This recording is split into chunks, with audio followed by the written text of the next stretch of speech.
कहानी की शुरुआत में हम देखते हैं कि दुनिया के सबसे मुश्किल शाओलिन स्कूल का एक स्टूडेंट फैंग शियू अपनी आखिरी परीक्षा के लिए पूरी तरह तैयार था, जिससे ये तय होगा कि वो इस स्कूल से पास होकर एक शाओलिन योद्धा कहलाने के लायक है भी या नहीं। इस टेस्ट का नाम था वुडन डेथ बैटल और आज तक बहुत कम लोग इस टेस्ट को पास कर सके थे। इस टेस्ट में शियू को लकड़ी की कठपुतलियों से लड़ना था जिन्हें कुछ योद्धा कंट्रोल कर रहे थे, पर उसे खुद पर पूरा भरोसा था कि वो इस टेस्ट को जरूर पास करेगा। तैयार होने का इशारा करते ही उस पर 2 हमले एक साथ हुए, पर वो बड़ी आसानी से बच गया। लेकिन तभी तीसरा वार सीधा उसकी छाती पर हुआ। उसने अपना पैर जोर से जमीन पर मारा और रजनीकांत की तरह उसकी टी शर्ट हवा में उड़ गई। साथ ही उसका शरीर चमकने लगा, मानो जैसे उसके ऊपर एक कवच आ गया हो। इस टेक्निक को कॉपर स्किन बोला जाता था और शियू को इसमें महारत हासिल थी। उसने एक एक कर सभी को हरा दिया, लेकिन जैसे ही उसे लगा कि अब तो सब कुछ खत्म हो गया है, तभी अचानक से सभी कठपुतलियों ने एक साथ जुड़कर खुद को बहुत बड़ा बना लिया। अब इसे हराना पहले जितना आसान नहीं था।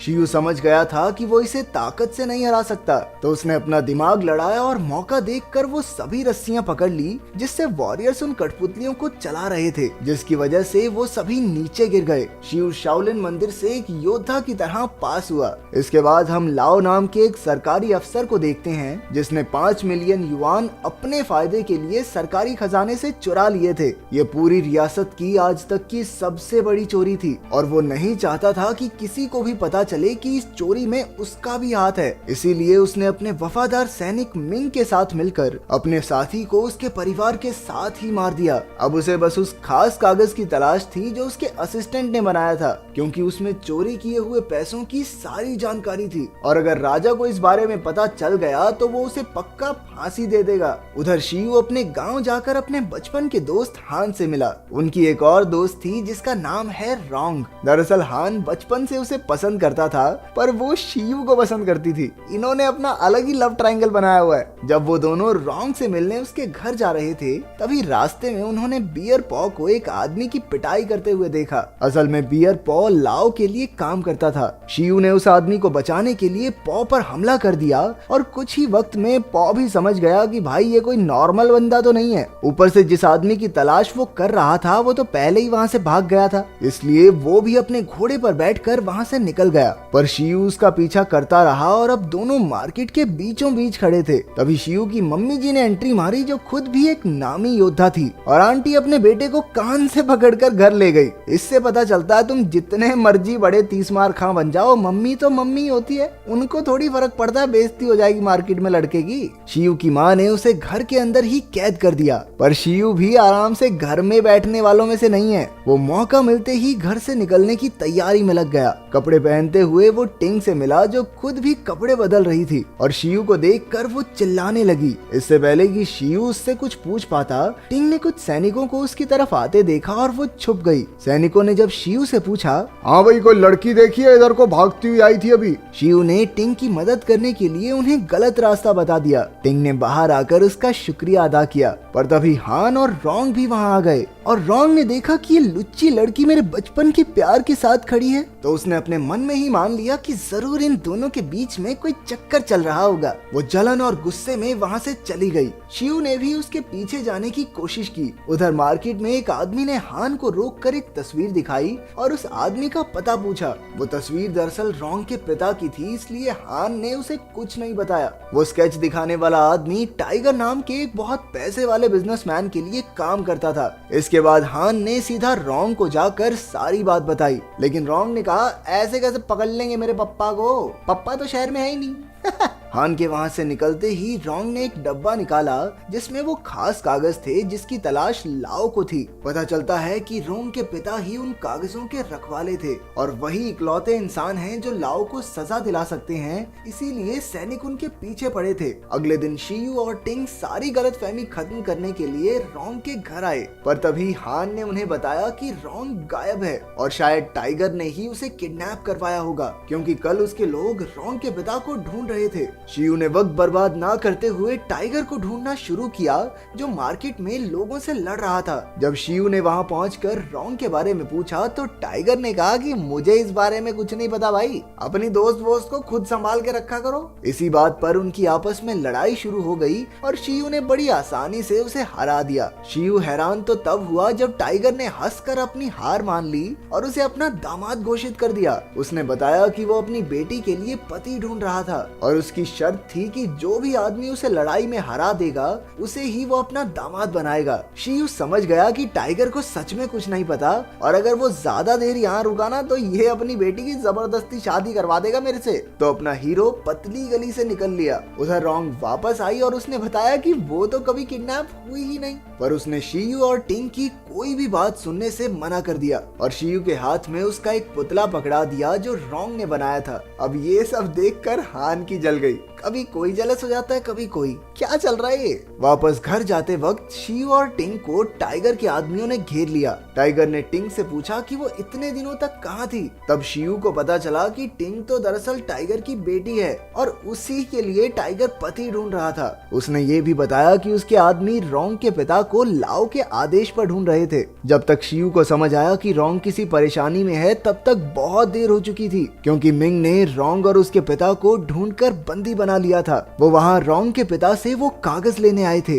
लेकिन जब उसने कागज देने से साफ इनकार कर दिया तो उन्होंने रॉन्ग को मारने की धमकी दी। लेकिन फिर भी उसके पिता हार न मानकर सबका मुकाबला करने को तैयार हो गए। वो जानता था कि वो इतने सारे लोगों को अकेला तो नहीं हरा पाएगा, इसीलिए उसने अपनी बेटी और उस खास कागज को बचाने के लिए अपनी जान कुर्बान कर दी। तभी वहाँ शियू भी पहुँच गया, लेकिन तब तक बहुत देर हो चुकी थी। सैनिकों ने तुरंत उस पर हमला कर दिया, लेकिन कोई भी उसके सामने टिक नहीं पाया, इसलिए वो रॉन्ग के गले पर तलवार रखकर वहाँ से निकल गए। उधर जैसे ही लाओ को पता चला कि उसका मिशन फेल हो गया तो उसने पॉ और उसके पिता ह्यू को शियू को मारकर वो कागज उसके पास लाने को कहा। पॉ को ये चीज बिल्कुल पसंद नहीं आई कि उसके पिता लाओ जैसे बेकार इंसान के सामने झुक रहे थे, लेकिन अपने पिता के कहने पर वो भी ना चाहते हुए लाओ के सामने झुक गया। उधर शियू को एक चिट्ठी मिली जिसमें लिखा था कि उसे रात तक वो कागज लेकर एक जगह पहुंचना होगा, वरना वो रॉन्ग को मार देंगे। रात को जब वो वहां पहुंचा तो सब बहुत हैरान थे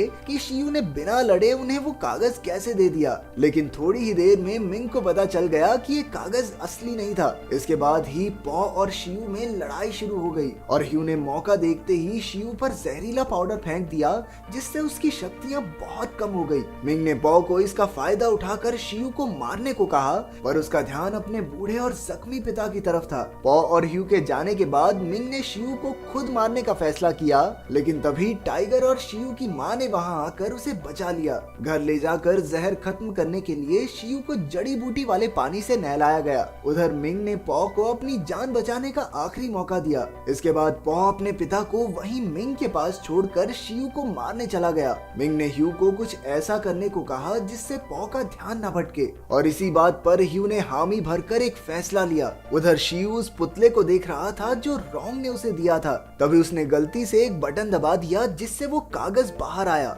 जिसका मतलब था कि अब वो लोग रॉन्ग को वापस ला सकते थे, पर ऐसा करने पर लाओ को सजा नहीं मिलेगी। तभी उसे पॉ की एक चिट्ठी मिली और शियू बिना किसी को बताए वहां से चला गया। शाम को वो दोनों आमने सामने एक मुकाबले के लिए मिले। इस बार पॉ की जान खतरे में थी, इसलिए उसने अपनी पूरी जान लगा दी, पर वो शियू को हरा नहीं पाया। शियू ने उसे जिंदा छोड़ दिया क्योंकि पिछली बार पॉ ने उसकी जान बख्शी थी, क्योंकि शियू भी सलमान भाई की तरह किसी का एहसान नहीं रखता। लड़ाई के बाद जब पॉ घर पहुंचा तो उसने देखा कि उसके पिता मर चुके थे। वो जान गया था कि उनकी जान मिंग और लाओ की वजह से गई है। उधर हान ने लाओ के घर पहुंचकर रॉन्ग को आजाद करने की मांग की। वो रॉन्ग के बदले में वो कागज देने के लिए तैयार था। एक जख्मी रॉन्ग को घर से बाहर लाया गया, जिससे पता चलता है कि उस पर बहुत अत्याचार किए गए थे। जैसे ही हान मिंग को वो कागज पकड़ाने वाला था, तभी शियू बीच में आ गया और ये सब सब रोक दिया। साथ ही टाइगर और शियू की माँ भी वहाँ आ गए और लाओ के आदमियों का मुकाबला करने लगे।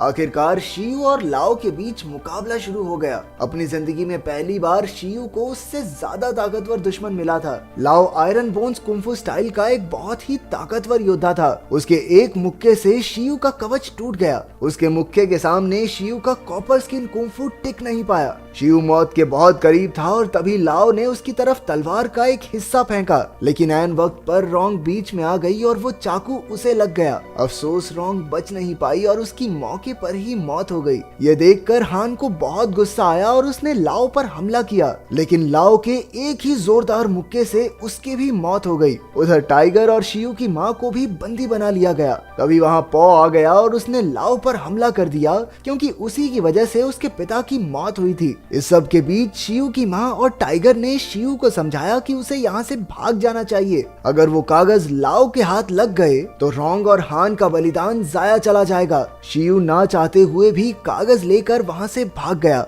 पौ पूरी बहादुरी से लाओ से लड़ा, लेकिन फिर भी वो उसका सामना नहीं कर पाया और मारा गया। अगले दिन कैदियों को सजा देने का ऐलान पूरे शहर में किया गया। लाओ ने टाइगर और शियू की मां पर झूठे इल्जाम लगाकर उन्हें फांसी देने का फैसला किया। कैदियों की फांसी देखने के लिए सभी लोग इकट्ठा हो गए। शियू के पास अब उस कागज को सभी के सामने सबूत के तौर पर लाने के अलावा कोई रास्ता नहीं बचा था। शियू फांसी देने वाली जगह पर पहुंचा और सभी को बताया कि कैसे लाओ ने चोरी की थी और उसने इससे पहले भी कई गैरकानूनी काम किए थे। ये सुनकर भीड़ लाओ के खिलाफ नारे लगाने लगी। ये देखकर लाओ को बहुत गुस्सा आया और उसने अपने सैनिकों को भीड़ पर हमला करने को कहा, पर भीड़ में आधे लोग टाइगर के सैनिक थे। जिसके बाद वहाँ लड़ाई शुरू हो गई और शियू और लाओ एक बार फिर एक दूसरे के आमने सामने थे। इस बार शियू ने ताकत के साथ साथ अपने दिमाग का भी इस्तेमाल किया और एक बड़ी सी लकड़ी को धक्का दिया जो सीधा जाकर लाओ की छाती पर लगी। इस हमले से लाओ को काफी चोट आई। शियू ने एक के बाद एक लाओ पर तेजी से मुक्कों की बौछार कर दी और आखिरकार एक जोरदार मुक्का दिया जिससे लाओ को दिन में तारे दिख गए। बाहर लाओ के सारे आदमी भी हार चुके थे और तभी वहां राजा भी अपनी पूरी सेना के साथ पहुंच गया। शियू ने राजा को वो कागज दिखाया जिससे साबित हो गया कि लाओ ने खजाने की चोरी की थी, जिसके बाद राजा ने लाओ को कैद करने का हुक्म दे दिया। खैर आखिर में टाइगर की बेटी टिंग भी शियू से चिपक के ही खड़ी थी, तो उम्मीद है इनकी सेटिंग भी हो ही जाएगी। अगर वीडियो पसंद आई तो लाइक कर देना, चैनल को सब्सक्राइब कर देना। मिलते हैं अगली वीडियो में।